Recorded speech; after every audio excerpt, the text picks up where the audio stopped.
Good morning, everybody. Glad to have you here today. If you'd like to follow along, we'll be in the 13th verse of the first chapter of the book of Jonah in this rapidly unfolding story. Verse 13 through verse 16.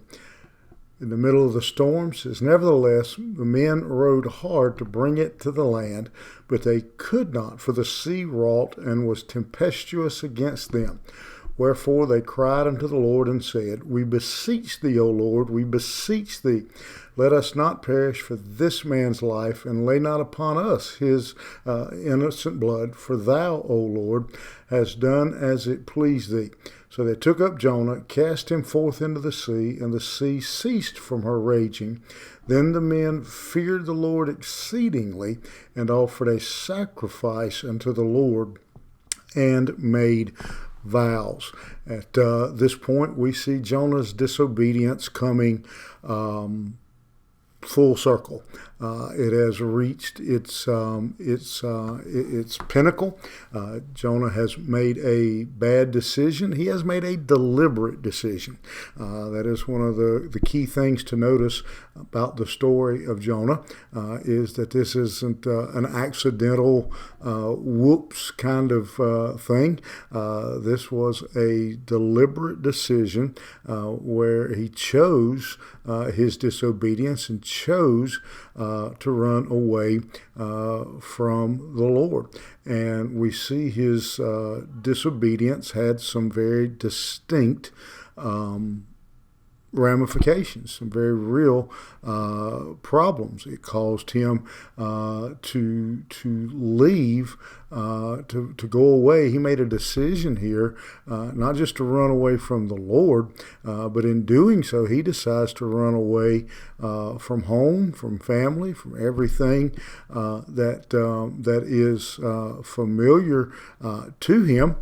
But he still could not escape the presence of the Lord. He's in a state of open rebellion and thinking that if he can get as far away from God as possible, he will be safe. And so he decides to go to Tarshish.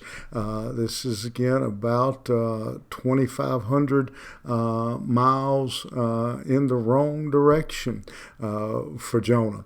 But that is the decision that he has made here. And when he does, he ends up on this ship. The ship is tossed around, and the sailors who are there with him they don't want to. They don't want to have to throw him overboard. They don't want to any harm to come to him or anyone else. Sad that sailors here have more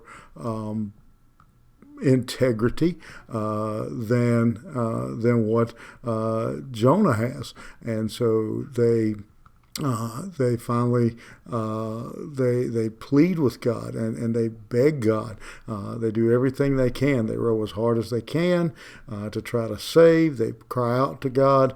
They pray that God would forgive them. They're aware of the gravity of the situation of throwing a man overboard. They're begging for forgiveness. Again, these men have more integrity than Jonah does, and but finally they come to the conclusion that the only way that they can save everybody is to throw Jonah overboard. And so they acknowledge God as a great God, a sovereign God, a creator, and ask him for forgiveness. When they threw him in, immediately the seas calmed down right before them. The storms, everything ceases, and they have peace immediately. And when they do, again, they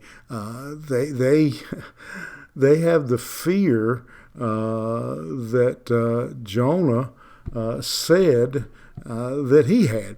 Back in verse 9, they use the same words, but it's a trusting and worshipful kind of fear that these sailors have. And when the sea calms down, they have this tremendous reverence overcome them. They are struck by the calmness of the sea, and they are grateful and thankful for God rescuing them. And again, even in this little passage, there are a lot of lessons there. Again, Jonah said he had fear for the Lord, but the sailors showed that they had fear for the Lord. And so that's the lesson I want us to walk away with today as we think about this piece of the story. As we look at Jonah, we look at the sailors. One said he had fear. Again, back in verse 9, when he was talking to him, he says, I'm a Hebrew and I fear the Lord. If he had fear for the Lord, would he have been on that ship to begin with?